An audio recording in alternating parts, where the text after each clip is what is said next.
La vie dans le foyer, une affaire de volonté. Argument numéro 5. Une affaire de volonté pour recoller les morceaux brisés vers la réparation. Aux maris et aux femmes brisées par la déception dans le mariage, aux maris et aux femmes déçues par l'infidélité d'un conjoint, apprenez cette vérité. Quand les choses ne marchent pas comme Dieu le désire, il y a toujours un abuseur et une abusée, un exploiteur et une exploitée ou vice-versa. Mais les témoignages nous rapportent que même l'abuseur ou l'exploiteur n'éprouve pas de la joie et espère qu'il puisse vivre un jour dans un mariage heureux.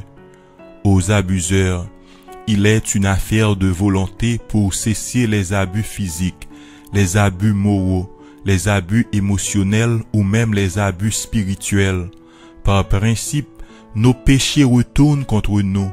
L'abus ne produit jamais la joie, mais il attire un enfer, de la haine, du ressentiment, de la vengeance et place l'abuseur sur un terrain d'incertitude. Il ne possède pas la joie et la vraie paix, car il vit dans la crainte d'une réaction violente contre ses abus.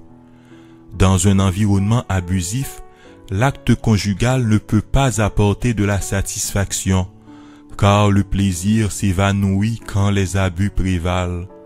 Abuseurs et abuseuses, vous devez accepter le fait que vous avez traité durement votre femme ou vous avez traité méchamment votre mari. Arrêtez les abus, cela vous fera du bien en retour. Revenez en vous-même en écoutant ce CD et prenez la décision que cela ne se reproduira jamais. Aux abusés, votre situation n'est pas enviable. Une jeune sœur m'a dit qu'il ne peut pas y avoir d'abuseurs s'il n'y a pas des gens qui sont d'accord d'être abusés. Une autre étudiante émotionnellement blessée n'arrive pas à enlever de son cœur les cicatrices que lui ont causé les mots de son mari. « Je ne vous ai jamais aimé, j'étais en train de vous utiliser. » Quel coup dur! Si vous remarquez que vous êtes en train d'être abusé, vous devez arrêter l'abuseur ou l'abuseuse dans ses œuvres. Montrez-lui ses abus, son hypocrisie, sa méchanceté à la lumière de la parole de Dieu. Si vous vous taisez, il ou elle continuera jusqu'à ce qu'un jour tout ce que vous avez refoulé au cours des années éclatera sous une forme de dépression, de déficience mentale et de folie. La confrontation juste est bonne et souvent amène le coupable à la responsabilité et à la repentance. À ce stade de mon argument, j'aimerais recommander le livre du Dr. James Dobson, Love Must Be Tough, L'amour à tout prix, nouvel espoir pour famille en crise. Conjoint abusé, vous devez amener le problème à un point de crise où la seule condition pour un retour à la vie normale serait un engagement sincère et mesurable de la part de l'abuseur de renoncer pour toujours à ses abus. Un homme ou une femme ne doit jamais accepter sous aucun prétexte ni aucun faux argument d'une spiritualité élevée les abus verbaux ou physiques dans le couple. Dieu veut que le mari soit respecté au plus haut degré, aimé et bien soigné, mais non brisé, malmené et négligé. Dieu veut que la femme soit comblée, aimée, chérie, honorée, mais non battue, vexée, humiliée et répudiée. Mari et femme, n'acceptez pas moindre que ce que Dieu a en vue pour vous, pour votre vie personnelle et pour celle de votre foyer. Mari, ne prétendez pas que tout va bien pendant que votre femme vous a réduit en un pantin, vidé de votre masculinité et de votre autorité. Femme, n'admettez pas que votre foyer est normal pendant que vous êtes réduite comme une bonne à plein temps et un objet de plaisir pour satisfaire un homme qui ne veut jouir que de votre disponibilité sexuelle. Le dynamisme de l'amour, l'authenticité du respect et de la considération doivent être évidents au sein du couple. Mari et femme, si vous voyez votre image dans ce tableau, si l'ombre d'un homme dur et méchant vous hante la nuit, Si les grossièretés d'une femme irrespectueuse continuent à troubler votre sommeil, utilisez l'arme de la volonté pour arrêter les vagues tumultueuses et les marées montantes de l'abus et de l'exploitation conjugale. Le silence ne vous aidera pas. Le pas libérateur. Les morceaux brisés ne vont pas être rassemblés et recollés par eux-mêmes. Le déni, l'indifférence et le mépris du problème ne fera que l'aggraver. Un de vous doit faire le premier pas. Ce premier pas peut être le pas le plus pesant de toute votre vie, mais il s'avérera d'être le pas le plus rémunérateur pour la santé et le rétablissement de votre foyer. C'est le pas pour dire non, c'en est assez de cette vie misérable. Ce peut être le pas pour consulter un conseiller conjugal, pour parler à votre pasteur, pour entamer une franche conversation avec votre conjoint, pour prier et jeûner pour la restauration de la confiance, du respect et de l'amour dans votre mariage. Ce peut être le pas pour pardonner votre mari ou votre femme ses offenses. C'est un pas qui réclame qu'on enlève les obstacles d'autrefois et qu'on oublie les dérapages, les erreurs, les incompréhensions et les expériences douloureuses du passé. C'est un pas qui réclame qu'on laisse de côté toutes les amertumes et les rancunes du passé. C'est un pas dans la direction du progrès, de l'amour, de la vie et de l'épanouissement au clair d'un jour nouveau. Mari et femme, déliez votre volonté pour franchir ce pas libérateur. Je vous demande pardon. Cette simple mais profonde phrase est l'une des plus difficiles à formuler dans de nombreux foyers. Là où elle est prononcée avec sincérité et contrition, elle produit des résultats glorieux. Elle est un remède qui peut guérir de nombreuses âmes blessées dans l'expérience de la vie à deux. Elle calmera la femme révoltée, comme l'eau froide arrête l'eau en ébullition. Elle peut désarmer l'homme en colère qui est sur le point de riposter. Mari et femme, apprenez à demander pardon quand cela est nécessaire. De nombreuses femmes ont admis que leurs comportements et leurs actions sont condamnables et réprouvables. Mais elles n'ont pas la force pour demander pardon dans une attitude d'humilité et de repentance. L'orgueil empêche la bouche de dire ce que le cœur admet comme juste. Elles savent très bien que leurs paroles vitrioleuses et injurieuses, leur grossièreté, leur arrogance ont brisé le cœur du mari et défié son autorité. Elles reconnaissent parfaitement dans leur cœur que le temps ne va pas guérir les blessures de l'âme comme il guérit les blessures physiques. Par exemple, gifler le mari, casser sa tête avec une bouteille, déchirer la chemise qu'il portait, le frapper avec des objets, sont d'autant plus des blessures de l'âme et du cœur que des blessures physiques. De nombreuses femmes fautives ont choisi de remplacer les excuses et les regrets par les repas, la gentillesse et la disponibilité sexuelle. Elles préfèrent fonctionner comme si tout était normal, pendant que le son de leurs injures résonne encore dans les oreilles de leur mari. Ne vous y trompez pas, le mari attend vos excuses. Vos paroles négatives doivent être neutralisées par les sons positifs d'une expression de remords, comme I am sorry, I was wrong, and I ask for your forgiveness. Je regrette, je suis fautive, et je vous demande pardon. Les repas goûteux ne remplacent pas la contrition. Le rire, les cadeaux, la gentillesse ne remplacent pas la repentance. Entre l'honneur et les repas, la majorité des hommes choisiront l'honneur.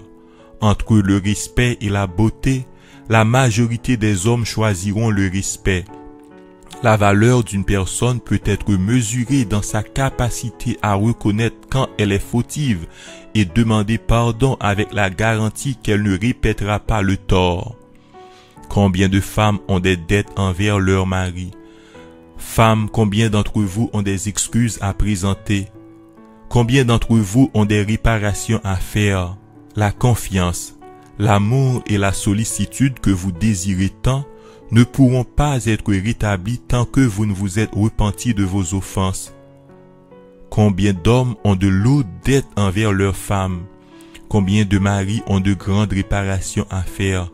Les maris aussi doivent présenter des excuses à leurs femmes pour des torts qu'ils ont commis et leur dérapage comportemental. L'ego masculin empêche de nombreux hommes à admettre leurs fautes et demander pardon.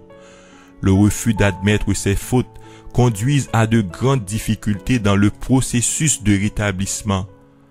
L'affaire de volonté est efficace et applicable quand le mari et la femme veulent résoudre leurs difficultés, mais quand l'un d'entre eux ne veut pas coopérer et choisit de prendre le chemin de la rue en abandonnant le foyer, l'autre personne ne doit pas se sentir coupable, qu'elle remette toutes choses au Seigneur dans la prière et le jeûne, dans une expérience de foi.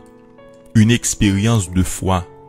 Je ne peux imaginer une plus grande douleur dans la vie du foyer pour une femme ou un mari que l'abandon du domicile conjugal par son conjoint. Le brisement du vœu marital sans raison valable représente la pleine mesure de l'irresponsabilité et de la trahison. Il n'y a pas un mot unique qui peut décrire l'état d'âme d'une femme qui est injustement délaissée par son mari. La déception, la colère, le chagrin, la tristesse, l'illusion, la culpabilité, l'amertume, la dépression font un tout qui ravage son cœur.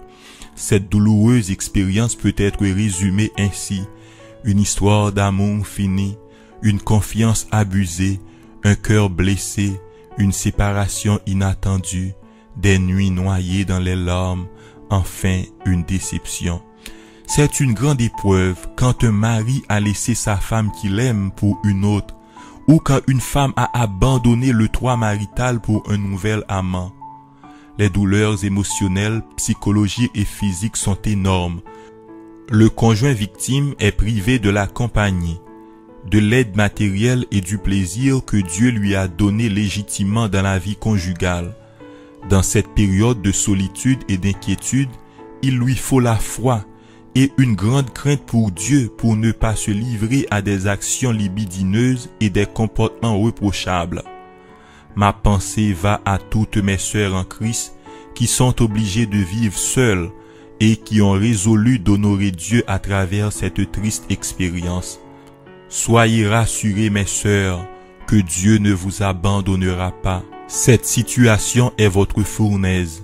Je suis sûr que Dieu peut vous préserver de toute flèche enflammée du malin et que votre vie ne sera pas brûlée par aucune circonstance malheureuse.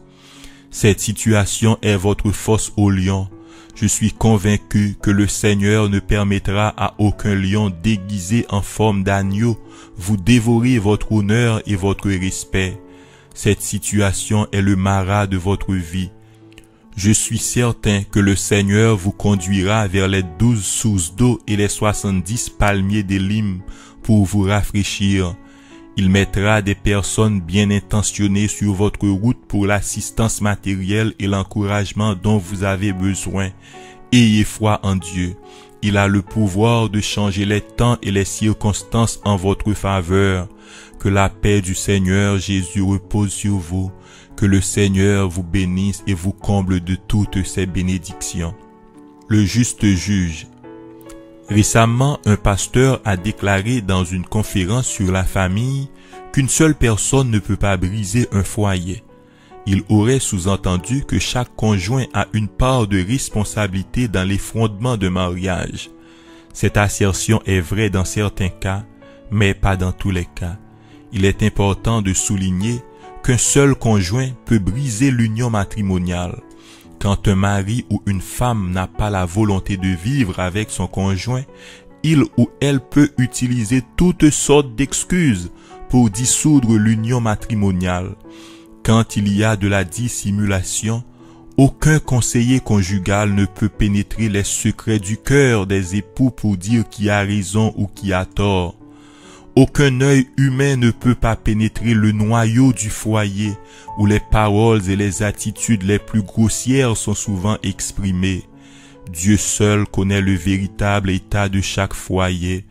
Dieu seul voit les époux et les épouses qui gémissent misérablement dans le silence du foyer. Dieu est un juste juge. Il voit les ruses et les excuses du conjoint coupable avant même qu'elles soient exécutées. Dieu voit à nu l'abîme de la conscience humaine où les projets de haine se forment et se décident.